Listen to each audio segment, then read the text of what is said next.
Hi everybody, it's Pyrous. I'm here with another drawing video, and we've got a special theme for this one.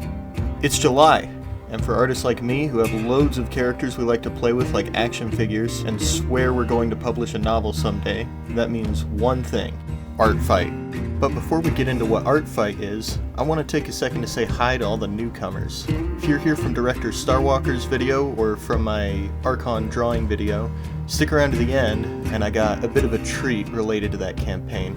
For those who don't know what I'm talking about, don't worry about it. Now let's get into Art Fight. Art Fight is an annual art trading game where people will post characters that they've made and pick a team associated with a specific theme. In order to attack the other team, you've got to draw characters owned by members of that team. Here you can see some attacks where other people drew my characters. It's a lot of fun. Get a huge ego boost from getting your character drawn, sometimes by really good artists, holy shit. And each time you upload an attack, you get to see how many points it gained. At the end of the month, they add up all the points and tell you which team won. A big attraction is the competitive element, but it's really just about drawing characters, getting yours drawn. You can even switch teams like twice in the middle of the game. So with the explanation out of the way, let's get to drawing. My first attack, that I recorded, was going to be of Sunshine, a post-apocalyptic cult leader by my good friend Faye Studios Art.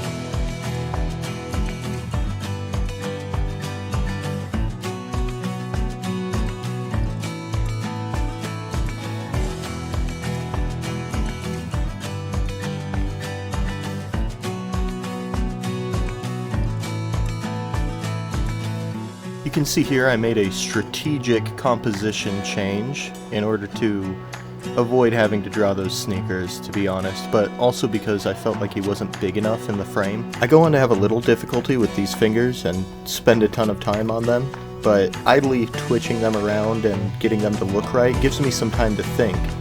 And I decide I want to do some black shading for this character, something I wasn't originally planning on doing.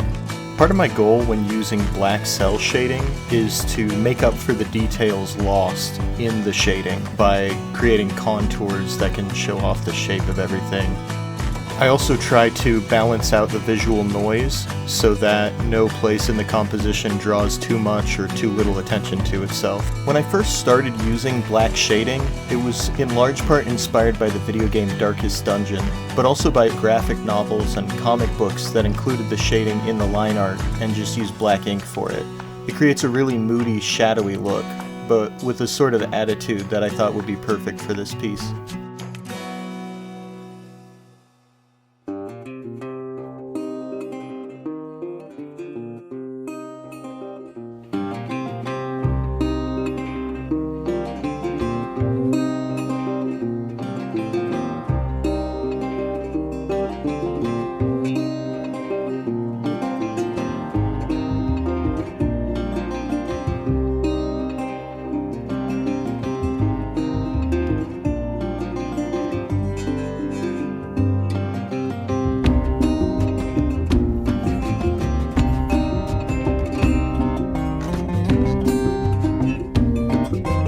Here I do something I haven't really tried before. I use some black shading on his eyeball. I occasionally do this with color shading, but with black shading I always decide it's too concrete. This time though, I thought it might make his iris pop if it was contrasted against black shading on the eyeball, so we're experimenting. I move on to giving him rim lighting, which is sort of supposed to correspond with this graphic of his cult symbol behind him.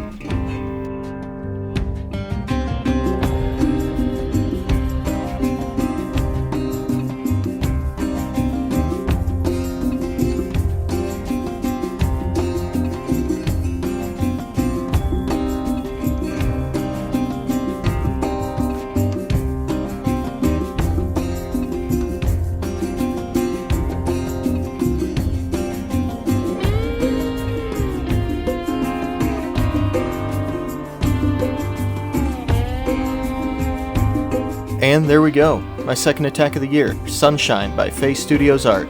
Be sure to check them out on TikTok or Instagram, and if you're watching this during Art Fight, consider sending an attack their way if you're an artist.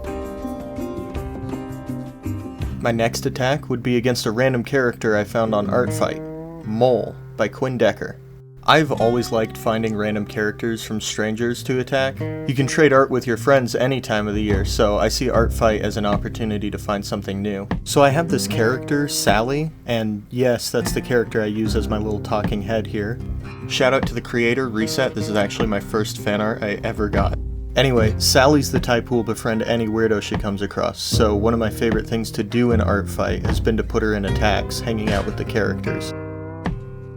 When I came across Mole and noticed the resemblance, I decided I had to.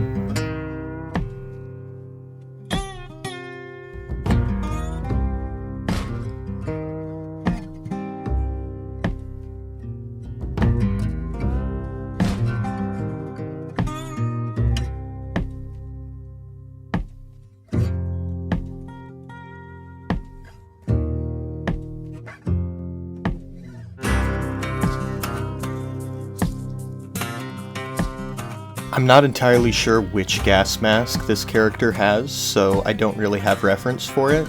I'm presuming that it's a completely made up gas mask, as a lot of OC artists do. I normally try to find a real one, although funny enough, on my character Sally, who I'm drawing here, her gas mask is also completely fictional. It's like loosely based off of the GM38, but the materials are completely different, and there isn't this weird elbow assembly like the GM38 has. Anybody who knows me already knows this, but for any new people here, I am super into gas masks. I love these things. Love drawing them, putting them on characters, and I actually collect them. I have about 11 currently, I think.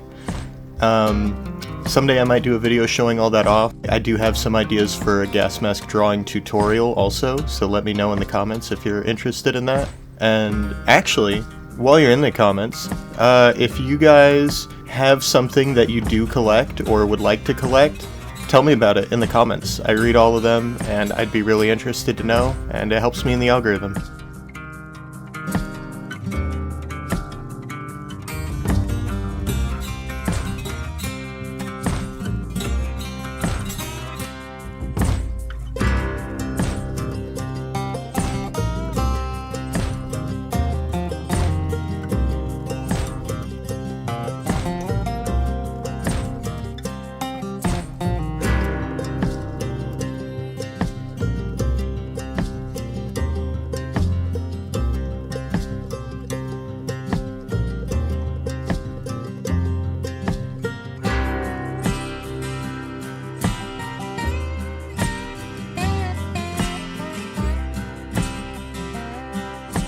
With the piece all colored and shaded, I'm calling this a finished attack.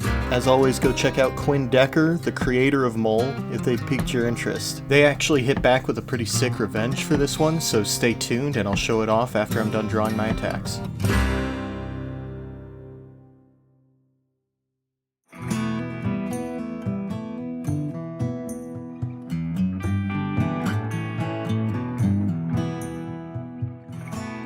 For my fourth attack, I decided to break out my pose models that I use for more complex scenes and create a mock-up. This attack was going to be against two characters at once, Maya and Piper, by Buried in Snow and Lennon Town respectively. And once again, these are both characters that I randomly picked out from the Art Fight website based on I thought they looked cool. I had this idea to sort of pit them against each other, so I wanted to create a tall composition where they're both backed against a wall. That way we can have kind of a standoff look and we can see them from head to toe, so I can get their entire design in. That's right, I'm drawing the shoes this time. Wish me luck.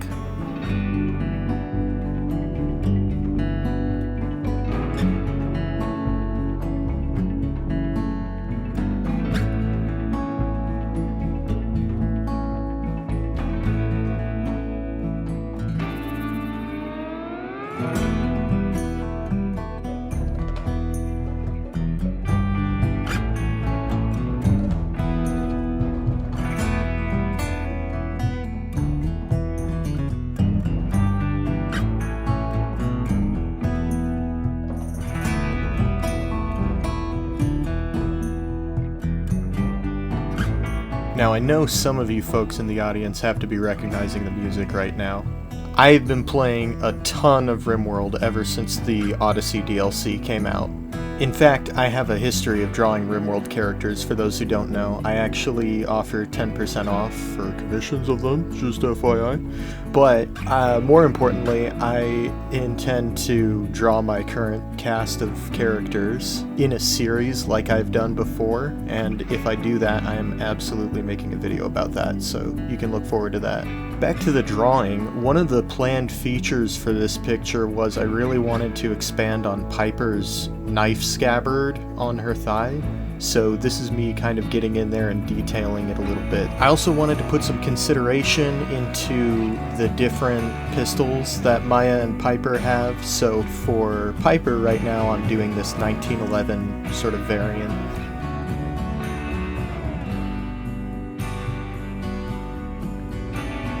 It took me a while to get the face looking how I wanted because the artist behind Piper, Lemontown, has a very different art style than me, so I spent a lot of time tweaking it to try and capture the same spirit that I saw when looking at the reference material.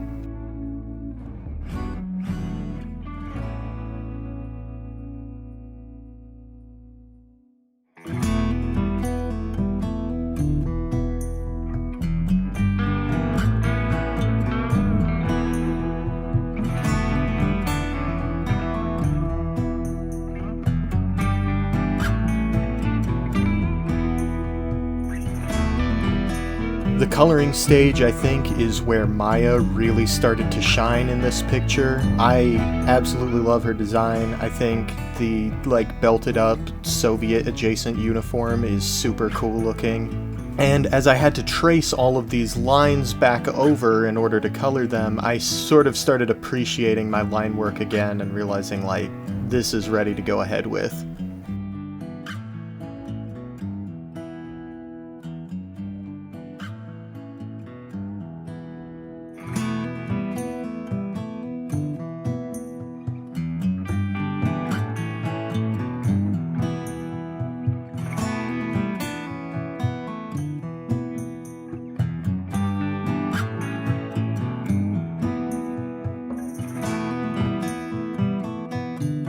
And that, as of recording this video, was my final attack on Art Fight, Maya vs. Piper. Thanks as always to the creators of these characters, Buried in Snow and Lemontown. It was a lot of fun.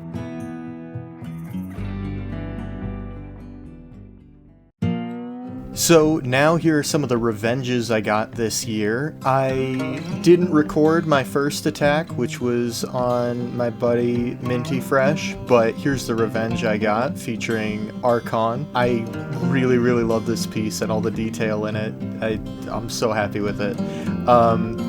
This is another one from Quinn Decker, the creator of Mole. As you can see, they're having a little snack with Sally. This one's pretty fun. And I got one from my buddy Faye Studios Art as well, featuring Mitch and Lane. And I love this one. Mitch and Lane have such a shitty life, so it's fun to see them just playing around and stuff. Thanks again to everyone involved, both victims and attackers, and their credits are in the description.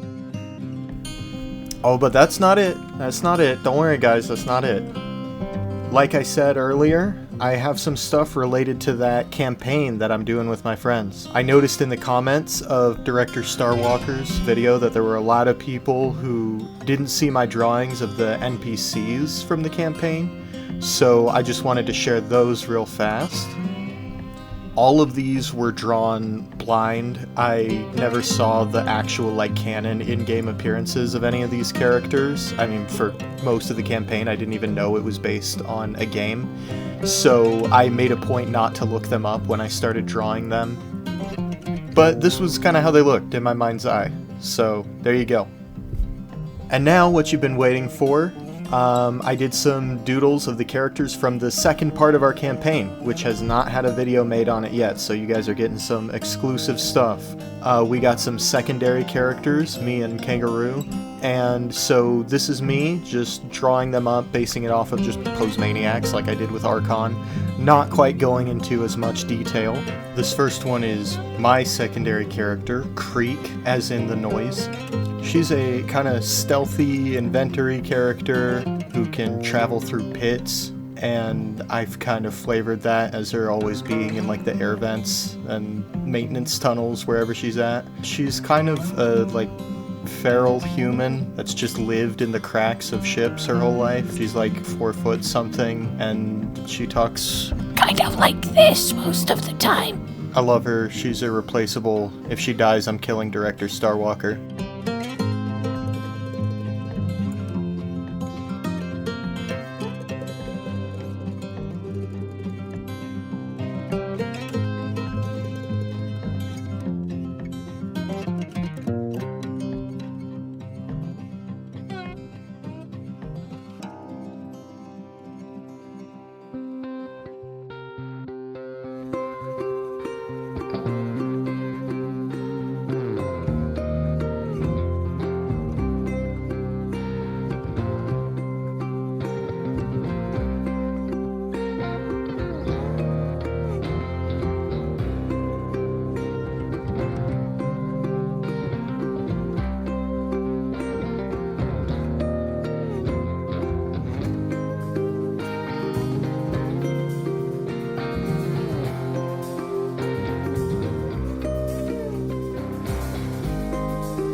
And here we go.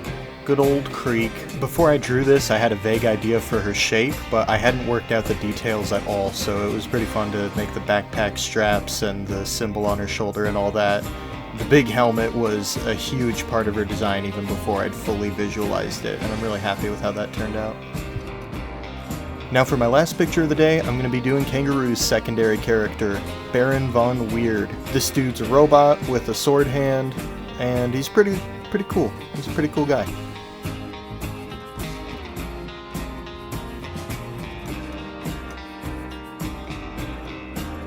I'll admit I was a little bit out of my depth drawing this guy. I am not great at drawing robots, especially like fully mechanical hard-edged ones that don't have any cheats. I really like robots that wear a bit of clothes, like the simulacrums in Titanfall, because those are kinda easier to draw. So this is me kind of doodling this guy. Obviously I don't really have a pose maniacs for this because he's got such a unique shape. So he's got a bit of a stiff pose, but that's honestly how he looks normally. So if anything, that's a plus. And here he is, Mr. Weird himself. Thanks for stopping by, everybody. This was a lot of fun, a lot of work to make all of these guys this month, and then put together a video about it. But I'm starting to get used to things. I plan to make a lot more speed draws like this, not of this many characters in one go usually, but just in general. So, as usual, subscribe, ring the bell, leave a like, comment your thoughts. I can use all the engagement I can get right now as I try to grow this channel. And thank you so much for sticking around. See you around.